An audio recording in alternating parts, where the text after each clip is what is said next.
today's devotion, we're going to be talking about 1 hour.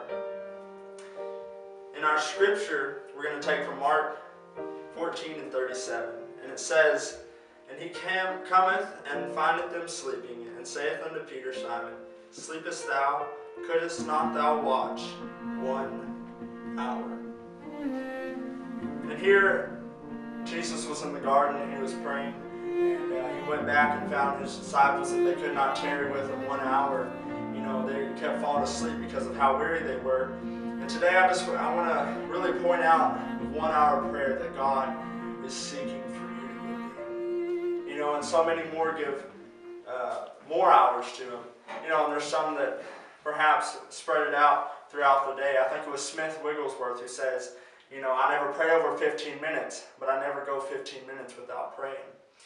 And I looked up some statistics online, and a recent study by mobileinsurance.com has revealed that the average person spends 90 minutes a day on their phone.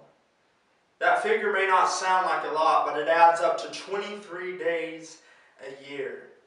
And 3.9 years of the average person's life is spent staring at their phone screen. 90 minutes a day. And I'm sure for some it might even be more. I've looked up some statistics where some spent 3 or so hours, and some it might not even be that much. It might be, the older adults and don't seem to spend that much time on it. But through an average, the average American spends up to 90 minutes on their phone. And another online source survey says that the average American spends 2 hours a day on social networking from a computer, a tablet, or a mobile phone. And today I want you to think, what am I spending my time on?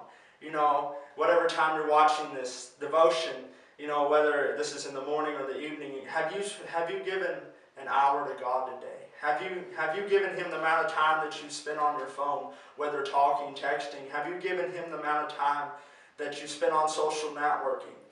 And I'm not saying that any of that's wrong and it's all good in its place, but I'm saying, do we really put God first in our lives and what we're doing? I have a poem that I wanted to read. It says, "And this morning as you started your day, I waited for you to get down and pray. But soon the morning had come and went, and still no time with me you had spent. Now it is evening and your day is at end, and I'm still patiently waiting like a faithful friend.